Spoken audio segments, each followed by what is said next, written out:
In modern life, we are constantly confronted with toxins that enter our bodies from the environment, modern nutrition, lifestyle, stress, and so on. Today, we explain how an Ayurveda retreat can help you eliminate these toxins and prevent or cure diseases. Hola Mundo! We are Nina and Markus, two Swiss adventurers who share with you all Switzerland has to offer. And from time to time, we take you with us to explore this wonderful world. Guten Morgen, hola Mundo. Heute ist der 8. Tag hier in Indien, in der Kur, und der 5. Tag an meinem Entgiftungsprogramm. Es ist die Frage, Entgiftungsprogramm, ist das nötig? Es ist ja keiner bewusst irgendwelche Gifte.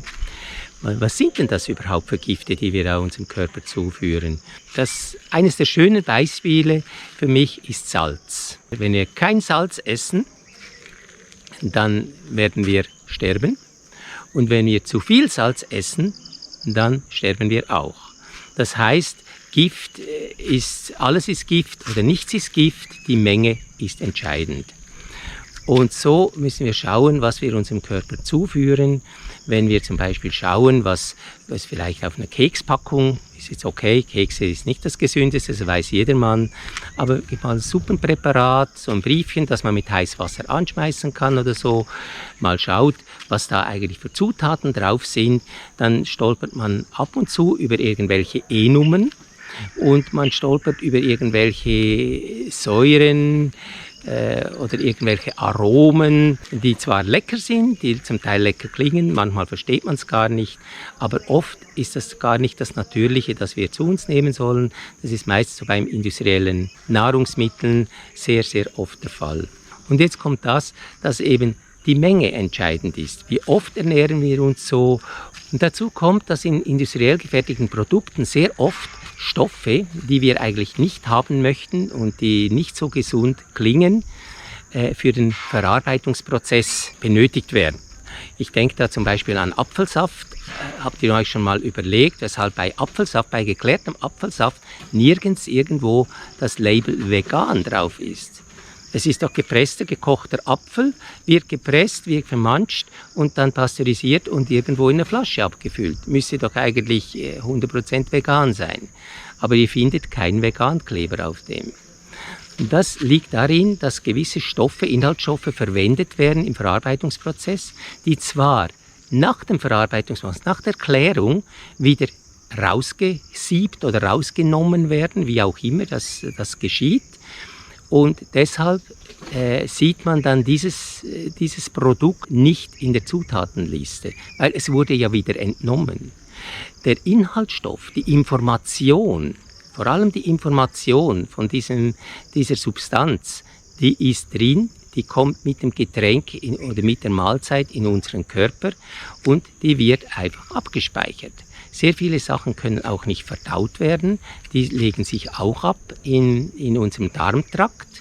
Die machen diese Darmfinger im Dünn- und Dickdarm, die eigentlich die Inhaltsstoffe rausnehmen und den Körper zuführen, die werden wie verstopft. Also man stellt sich das vor, dass die nicht mehr die ganze Länge haben, sondern nur noch die halbe Länge. Und irgendwann flutscht dann das Essen nur noch durch und die Stoffe, die da dazwischen kleben bleiben, die nennt man Ama. Ama sind unverdaute Sachen und sind Giftstoffe. Jetzt gibt es natürlich weitere Giftstoffe als das, was wir jetzt einfach mit dem Lebensmittel zu uns nehmen. Der gleiche Effekt hat, wenn wir uns einen kompletten Teller mit Sorgen vor uns haben und die in uns reinziehen. Und das hat für den Körper die gleiche Information, den gleichen Effekt. Das sind auch so Giftstoffe. Das heißt, es ist nicht nur wichtig, was wir essen, was wir physisch zu uns nehmen, sondern was wir auch geistig zu uns nehmen. Wie wir denken, ob wir positiv denken, ob wir das Gute meinen im Ganzen, ob wir voller Neid, Eifersucht, die ganzen Emotionen sind. Das führen wir alles unserem Körper zu. Weitere Giftstoffe sind natürlich Alkohol. Das ist irgendwie noch auf der Hand, dass das nicht so gut ist für den Körper. Aber ganz wichtig ist auch wann gehen wir zu Bett, wie lange schlafen wir, wann stehen wir auf. Es beinhaltet viel mehr Giftstoffe, wenn wir tagsüber schlafen und nachts dann irgendwie wach sind oder wenn wir erst morgens um 1 oder 2 ins Bett gehen und dann dafür vielleicht bis 10 Uhr schlafen. Da sind wir nie so frisch, wie wenn wir um 10 Uhr, um 9 oder 10 Uhr, 21 Uhr ins Bett gehen und dann morgens um 4 oder 5 aufstehen. Jetzt kann man sagen, da gibt es ganz verschiedene Konstitutionen, das ist für jeden ein bisschen anders. Aber Fakt ist, dass das Verdauungsfeuer in der Nacht aktiv ist, eigentlich so von 22 Uhr bis 02 Uhr. Das ist die Pitta-Zeit, wie man der sagt, hier im Ayurvedischen. Und da findet die Verbrennung und die ganze Verdauung statt. Und auch das eigentliche Recovering vom Body mal über die Nacht. Jetzt, wenn wir nachts um 12 ins Bett gehen, bleibt uns einfach noch 2 Stunden von dieser Zeit, das wirklich zu verdauen. Und dann ist es in der Summe allem, das ist nicht nach einer Nacht, nach 2 Nächte, das ist nach 10 Jahren, nach 20 Jahren, fühlt man sich einfach müde, nicht erholt und fragt sich, woher das kommt. Und wenn man dann ein bisschen älter ist, ist die Erklärung sowieso da, ja, im Alter hat jeder halt sein Gebrechen und hat irgendwas muss man ja haben und. Das ist alles eine Ammenmär, die stimmt so nicht, das muss man nicht haben. Es gibt Leute, die sind mit 80 absolut topfit, es gibt Leute, die sind mit 35 schwerfällig wie noch was und haben nichts anderes als Probleme. Also es ist irgendwo selbst gemacht. Und das sind all die Giftstoffe, die wir zu uns nehmen. Ich will da keine Moralpredigt haben. Ich habe lange so gelebt, sehr lange sogar, mit wenig geschlafen, habe auch entgegen meiner Konstitution mich ernährt. Das heißt, ich bin eine Pitta-Natur, das heißt, das Feuer, die Hitze im Körper und ich habe mit wenig Schlaf, mit Alkohol und all dem Zeugs, habe ich meinem Körper eigentlich noch mehr Pitta zugeführt. Was dann schlussendlich auch endet, dass viel Ama im Körper ist. Das Ama verschließt die Informationen zwischen den Zellen, also kann die Verdauung auch gar nicht sauber stattfinden. Man wird auch im Kopf etwas dumpf und das sind alles Gründe für zu viele Gifte im Körper. Und wenn die Gifte mit dem Pitta zusammenkommen, manifestiert sich sowas wie bei mir hier auf der Haut, so Sachen. Ich dachte, über viele Jahre, das ist ein Schönheitsfehler mehr, das spielt mir nicht so eine Rolle, aber so wie es außen ausschaut, schaut es auch innen aus. Und in diesem Sommer hat es mir plötzlich Klick gemacht und das ist auch der Grund, weshalb ich hier bin, weshalb ich jetzt nach 30, 40, 50 Jahren Raubbau an meinem Körper, dem Körper wieder was zurückgeben möchte. Es gibt auch im Großen und Ganzen 2 Arten von Giftstoffen in unserem Körper, respektive wo die sich befinden. Die eine Sorte befindet sich im Umlauf in unserem Energiesystem und das kann eigentlich mit so täglichen Tabletten und so gut ausgeschafft werden. Wenn man Chlorella oder sowas nimmt, sowas Reinigendes, irgendwie mit Nahrungsergänzungsmittel, so gibt es ganz schöne Stoffe und da kann man eigentlich die Giftstoffe ausleiten. Die zweite Art von Gift, die befindet sich in den Zellen und die haben ihren Platz gefunden im Körper und die verstopfen, wie gesagt, die Kommunikation zwischen den Zellen und die kriegt man nicht so ganz leicht raus. Die kriegt man raus mit einer wirklich tiefgründigen Panchakarma-Kur und die kriegt man auch raus mit Bioresonanz. So viel ich weiß, ich bin da nicht so ein großer Spezialist, das ist einfach das, was ich auf meiner Reise jetzt mitgekriegt habe. Aber wenn man da nichts macht und einfach nur Chlorella isst, dann sind die Stoffe, die im Umlauf sind, die kann man ausschaffen, die anderen hoffnungslos. Und das ist das, was sich über die Jahre angesammelt hat in unserem Körper. Übrigens noch was zu den Giftstoffen. Giftstoffe in unseren Nahrungsmitteln ist es so, habe ich gelesen, dass 38% aller Giftstoffe sind in Fleischprodukten, Fleisch, Fisch und Seafood-Produkten. 54% der Toxine, die wir unserem Körper zuführen oder die enthalten sind, sind in den ganzen Dairy Products, was Milch, was Quark, all die ganzen Käse und all das Zeugs. Da sind so viele Giftstoffe enthalten. Und in den ganzen Vegetables, in den ganzen Grünstoffen, Gemüse, Früchte sind 8% aller Giftstoffe enthalten. Das heißt, wenn man sich irgendwo einer vegetarischen oder vielleicht veganen Ernährung verschreibt oder den Weg langsam dahin geht, kann man die Giftstoffe, die man seinem Körper zuführt, sehr erheblich reduzieren.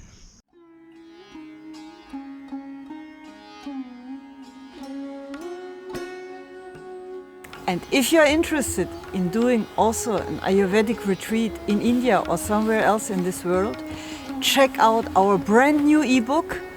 The link is up here or down in the description. There we will guide you through all the processes you need to consider when booking an Ayurveda retreat to get the very best experience and the best results for your health.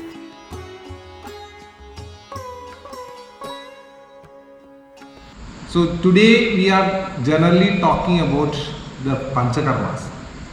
As I mentioned, according to Charaka school of thought, Panchakarmas are 5 activities. They are induced vomiting, purgation, 2 kinds of enemas and nasal drops. It is not as simple as I mentioned because of it has to go through different procedures, different phases. The first phase is Snehanam. Snehanam means oilation, making the body unctuous, oily. There are different procedures to do the oilation. The important one is Snehapanam, administering a heavy dosage of oily, we can tell oil or ghee. There are different things used in the Snehapanam. Mainly medicated oil or medicated ghee is used nowadays. Olden days there were so many other things also used. Nowadays medicated oil or medicated ghee is given, administered in a higher quantity for 3 to 7 days.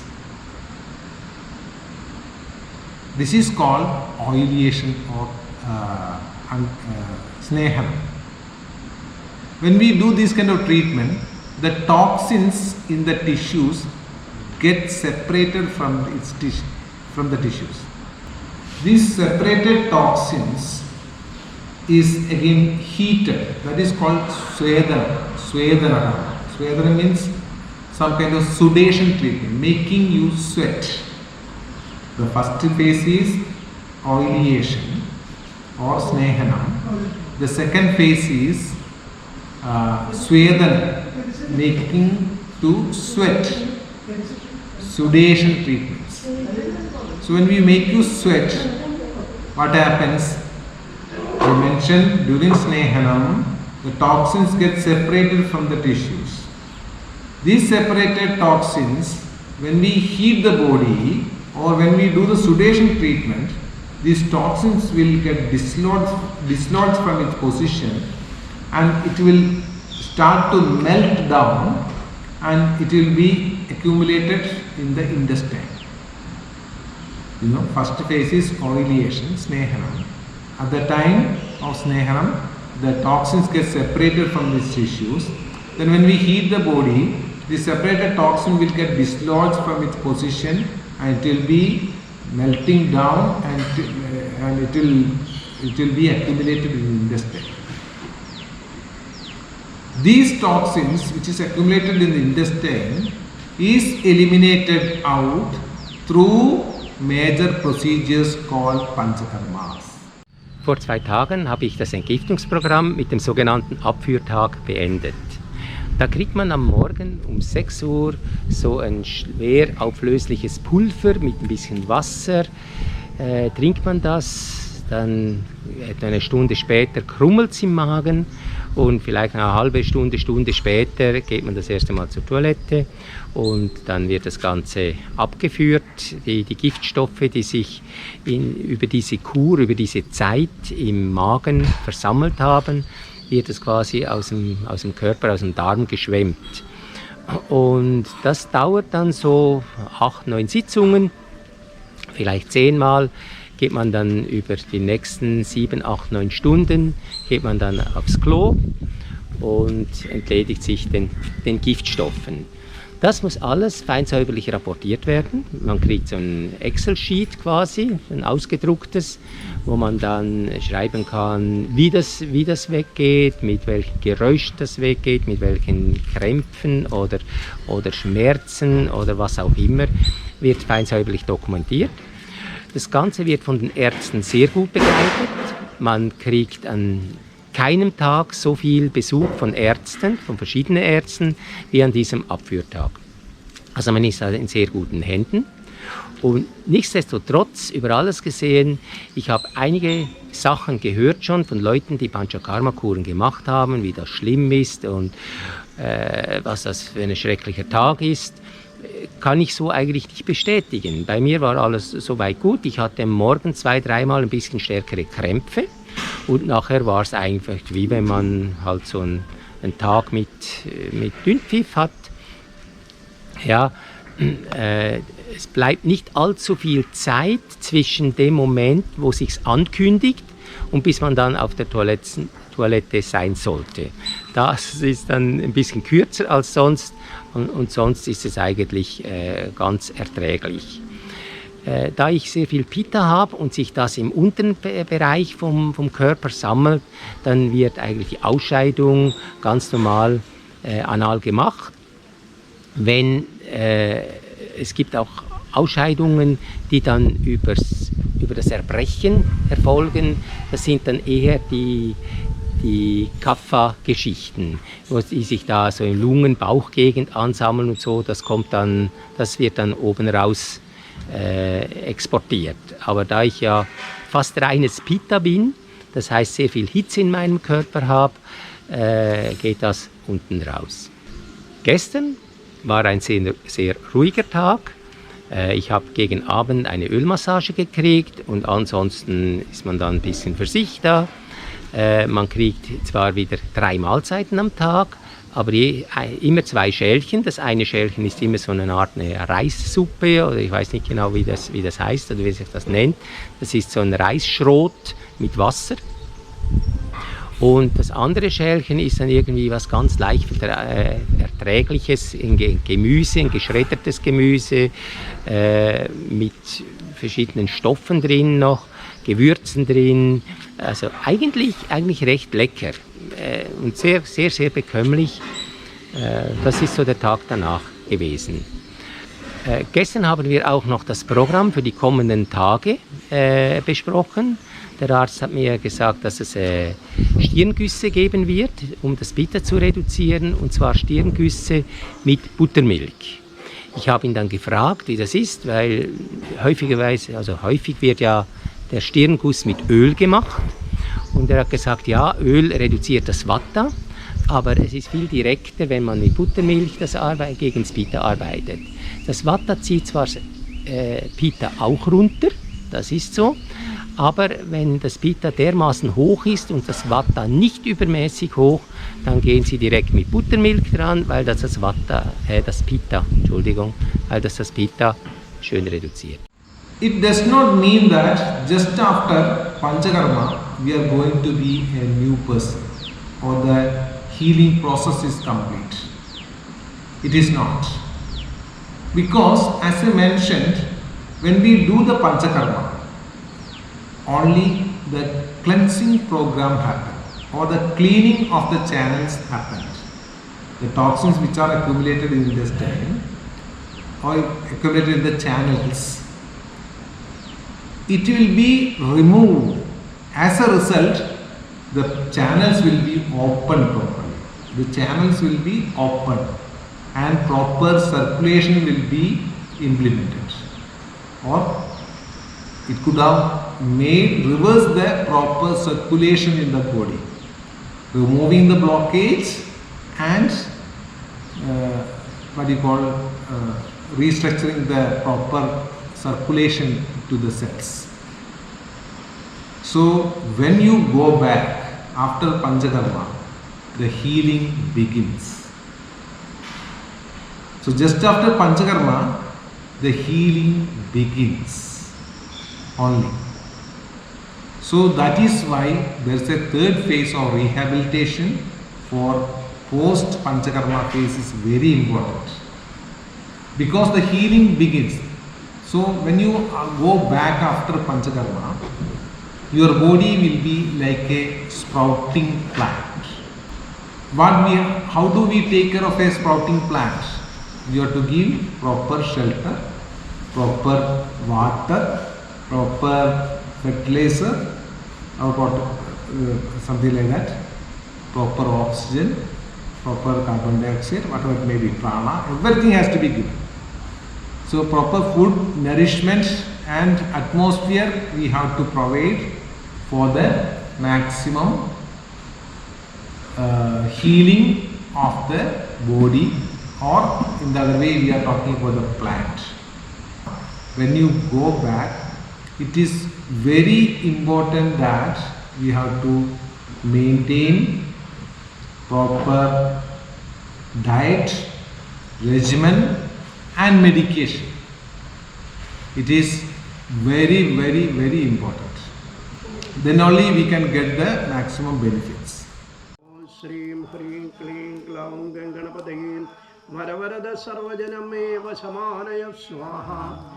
So for 3 more months, Marcus is on a strict diet of eating cooked raw rice, vegetables, a bit of coconut oil, and some fruits and nuts.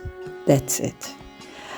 And like this, the nearly 3 weeks in the Vaidyagrama Healing Center in Coimbatore were over, and Marcus was on his way to the airport. What a shock being back in the hustle and bustle of India, but it was only for a short time.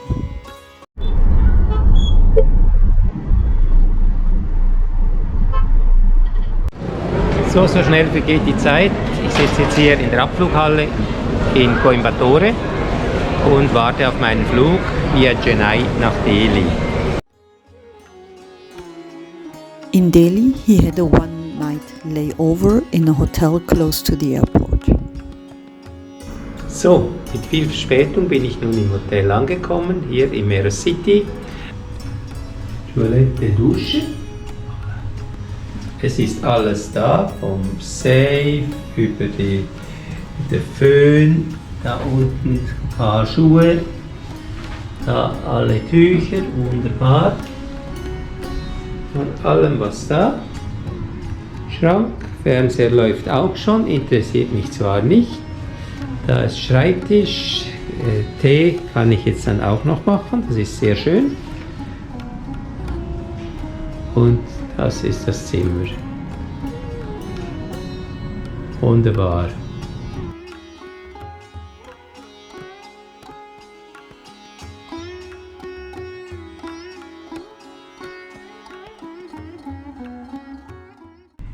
So, der Bart hier, der stört mich schon eine Weile und der wird heute Nacht noch geschnitten. Ich habe so ein Foto gemacht, habe das meiner Frau geschickt und es gefällt ihr nicht. Aber mir auch nicht, das ist so. Ich habe das nicht mangels Hygiene oder mangels Zeit nicht geschnitten, habe mich da nicht versiert, weil es so empfohlen wurde. Während der Entgiftungskur kann der Körper nicht mehr alle Zellen und alles versorgen, so wie er das normalerweise macht. Er kommt da auch an seine Grenzen und dann will man ihn nicht noch zusätzlich beanspruchen mit Haare schneiden, Nägel schneiden, rasieren. Auch die Augen mit diesen schwarzen Ringen sind so ein bisschen komisch zum Gucken. Das kommt daher, dass ich in den letzten 3 Tagen eine Kur hatte, die sich auf den Kopf konzentriert. Einerseits gibt es so eine schwarze Paste, die in die Augen geschmiert wird, um das Auge zu reinigen. Dann gibt es 2 verschiedene Öle, eins in die Ohren und eins in die Nase. Und zum Schluss gibt es dann noch so eine Art ein Öl, dass man so ein bisschen gurgeln muss, zwischen den Zähnen so hin und her so. machen, Minute, 2, und dass dann auch die Bakterien im Mund entsprechend tot sind. Ja, so ist der Darm gereinigt, das Gesicht ist gereinigt. Jetzt habe ich eine ganze Tüte voll mit Medikamenten. Die sind im Moment im Gepäck, das noch im Flughafen ist. Das Gepäck habe ich durchgecheckt bis Zürich. Und ich fange dann zu Hause an mit dieser Kur. Da ist fein säuberlich ein Plan, was man morgens um 6 nehmen muss, was man abends um 5 nehmen muss, was zur Lunchtime, vor dem Essen, nach dem Essen, oder es gibt noch so, bevor man ins Bett geht, es gibt Öle, die man auf den Körper schmieren darf und dann ein bisschen einwirken lassen muss und dann mit warmem Wasser duschen.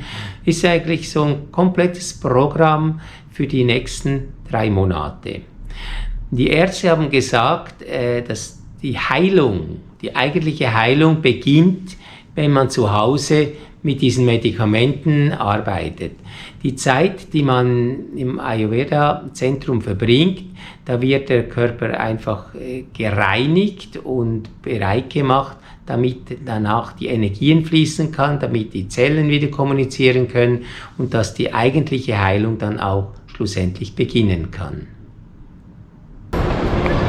Ich bin ganz kurz mit dem Uber zu einem sehr günstigen Preis hier zum Flughafen gefahren. Da mein Gepäck durchgecheckt wurde, hatte ich nur Handgepäck, konnte gerade rein und zur Passkontrolle. Das ging ganz schnell.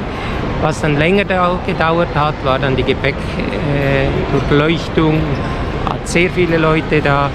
Jetzt bin ich duty-free durchgelaufen und dann kommt man zur Information. Vielleicht könnt ihr sehen da im Hintergrund.